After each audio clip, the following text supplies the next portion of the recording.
Endrick marcou seu primeiro gol pelo Real Madrid logo na estreia no jogo oficial. O Real Madrid vence o Valladolid por 3-0. As expectativas aumentam demais sobre o time merengue. E aqui a gente vai dizer como é que foi esse jogo de hoje entre Real Madrid e Real Valladolid pela La Liga. Mas antes, se você não é inscrito no canal, se inscreva para ajudar nosso trabalho a crescer cada vez mais. Antes da gente falar sobre a estreia do Endrick, o gol dele, mágico, que tá tomando conta das redes sociais, a gente precisa falar do jogo como um todo. Que o Real Madrid ele pegou uma equipe em que se fechou muito bem. O Real Valladolid, para quem esqueceu, é o time do Paulo Pesolano, que era técnico do Cruzeiro, e é o time do presidente Ronaldo Fenômeno. Foi para o Santiago Bernabéu com uma única missão: se defender. Evitar uma derrota, que todo mundo já esperava que seria uma goleada. Afinal, é o primeiro jogo oficial dessa equipe frente ao seu torcedor no novo Bernabéu, totalmente reformado, e se esperava que o Real Madrid ia ter uma certa facilidade, e não foi isso que aconteceu.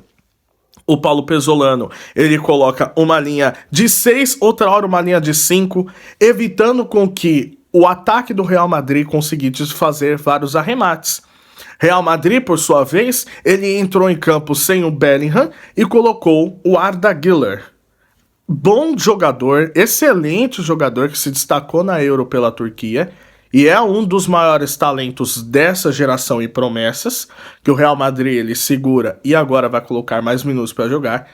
Só que você via que o Real Madrid ele encontrava problemas pela forte marcação do Real Valladolid, pela lentidão um pouquinho na armação das suas jogadas. E aí ficou muito nítido que o Real Madrid sentia um pouco a ausência do Toni Kroos, principalmente em fazer a bola chegar com qualidade da defesa para o ataque e também as inversões de jogo que o Real Madrid costumava fazer, ora acionando Vinícius Júnior, ora acionando Rodrigo. Não foi isso que aconteceu dessa vez. Você via o Fred Valverde às vezes tentando fazer isso, o Tchouaméni fazendo isso, então você vê que o Real Madrid ele tinha perdido a sua qualidade de construção. Porém, você tem que dar os créditos para a marcação do Paulo Pesolano. O Real Madrid não conseguiu praticamente finalizar de dentro da área, ele teve um grande lance no primeiro tempo, que foi o lançamento do Rudiger para o Mbappé, conseguindo ganhar na velocidade, ele batendo de primeira para a defesa do goleiro. Só que de resto, o Real Madrid não conseguiu entrar na área do Valladolid na primeira etapa. Deu alguns arremates de fora da área. Por quê? Porque vinha que estava uma defesa completamente compacta, evitando com que ficasse no 1 contra 1. Como eu repito, uma hora uma linha de 5, outra hora a linha de 6.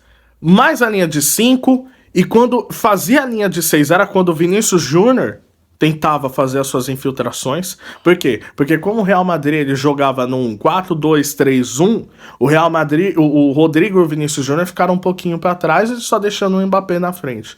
Então quando eles voltavam para poder fazer aquela linha de 6, aquela linha de 3 atacantes, o Valladolid ele conseguia fazer os seus bloqueios e baixar as linhas ainda mais. Então o Real Madrid teve seríssimas dores de cabeça para conseguir vencer essa defesa. Não conseguia na velocidade, porque triplicava a marcação, não conseguia com toques, então sobrava o quê? Arremates de fora da área. E isso foi feito, mas não eram na direção do gol, só pela linha de fundo. Vem o segundo tempo, o Real Madrid ele começa em cima. Ele começa a ter jogadas de mais velocidade e de mais 1 contra 1, principalmente do meio para o ataque, onde o Arda Güler conseguiu fazer uma jogada que o goleiro conseguiu defender, partindo em velocidade, e ali você já tinha indícios. O Real ele vai vir um pouco mais forte, um pouco mais intenso. Só que não bastava só isso. Bastava-se que o Real Valladolid se lançasse um pouco mais para o ataque. Então ele se lançando um pouco mais para o ataque, sobra o quê? Velocidade e espaço para conseguir atacar. Dito e feito. O Real, ele consegue o seu primeiro gol com o Brahim Dias, ele não consegue nem com o Mbappé em campo, nem com o Rodrigo em campo, nem com o Vinícius Júnior. Tira-se o Rodrigo, né? Aí vem com o Brahim Dias, coloca o Luka Modric no lugar do Arda Güler, tendo um pouco mais de construção e mais efeito para a criação do ataque. E aí, no lançamento, o Brahim Dias ele consegue ganhar na velocidade, bater. E faz 1-0 para o Real Madrid, num grande lançamento, se não me engano, do Éder Militão. E aí o Real Madrid ele pega e tem controle do jogo, ele consegue ter mais finalizações. Por quê? Porque o Real Valladolid precisava sair, precisava ter mais arremates, né? Porque não tinha praticamente, terminou o jogo sem nenhum arremate no gol. Terminou com algumas finalizações, mas você via que a preocupação do Valladolid era muito mais de se defender do que conseguir atacar. Dito e feito, ele consegue manter o seu estilo de jogo, mas começa a se aventurar cada vez mais, dando espaço para o Real Madrid, e onde você tem um time que tem Vinícius Júnior, você tem Rodrigo, você tem Mbappé, deixar na velocidade, meu amigo, é pedir para tomar gol. Então o Real Madrid consegue finalizar mais vezes no gol, ele consegue ter infiltrações de dentro, ele consegue ter jogadas de 1 contra 1 do lado, tudo aquilo que ele precisava. E aí você tem a grande substituição que o Endrick entra no lugar do Mbappé. Tá? Faltando ali 10 minutos para conseguir terminar o jogo, o Endrick ele entra no lugar do Mbappé. E aí na jogada em que começa-se de uma construção da defesa, toca-se pro Brahim Dias, ele parte a velocidade, toca pro Endrick ali na direita, ele domina, tira o zagueiro da marcação e bate em velocidade ali na entrada da área e faz seu gol.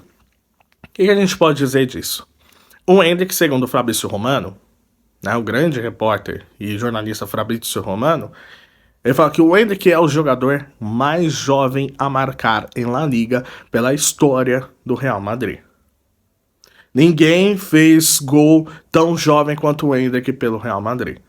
E aí você tem, obviamente, a lembrança da zoeira do Bob Charlton, e aí você vê que os jogadores próprios como Bellingham, Vinícius Júnior, Rodrigo já pegaram a brincadeira e já começam a tweetar.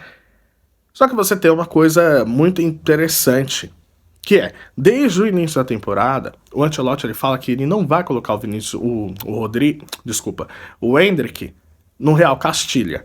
Ele vai colocar mais minutos para o Endrick conseguir jogar. O objetivo é fazer o Endrick ter as minutagens que o Brahim Dias teve na temporada passada ou que o Rossello teve na temporada passada. E se o Endrick tivesse tanto de minutos, já tá bom demais. Porque você vê que, na hora H, esses jogadores são fundamentais para a classificação do Real Madrid. Principalmente o Rossello na Liga dos Campeões. Então se o Endrick tiver esses minutos e ele conseguir aproveitar, ele tiver foco, tiver paciência para isso, melhor. Por quê? Porque ele tem um gestor que tá abraçado com ele tem um time que tá abraçado com ele, que o respeita. Então por que ele não pode esperar? É muito diferente da situação do Vitor Roque no Barcelona, onde você vê que claramente o Hans Flick não pretende utilizá-lo, mesmo quando ele voltar do empréstimo, não é à toa que ele foi pro Betis, e o Xavi não utilizava ele. Então você vê que o Endrick ele pode sim ter minutos, ele pode aproveitar.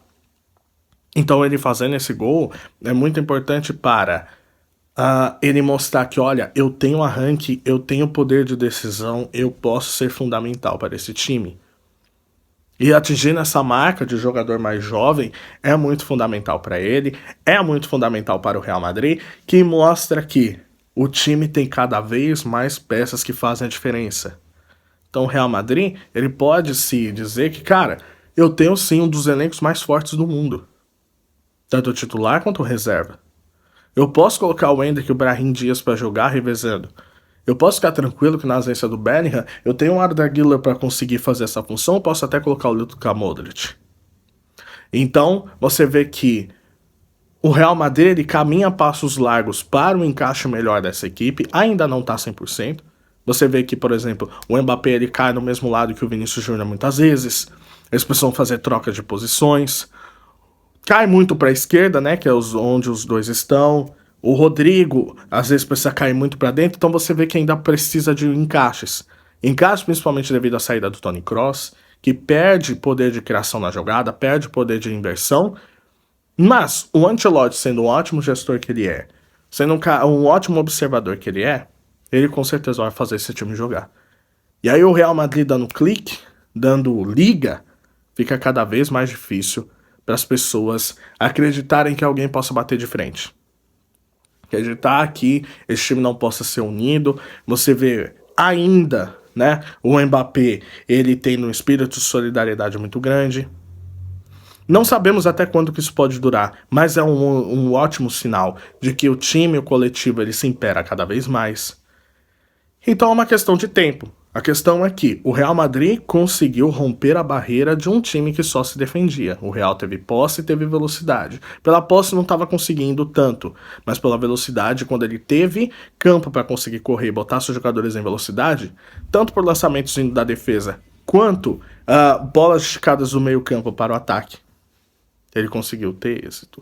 Então vamos esperar quando é que o Ancelotti ele consegue botar, enfim, esse time para se ajustar, mas você vê que é uma questão de tempo, o Real Madrid vai ficar cada vez mais perigoso. Quero saber o que você acha?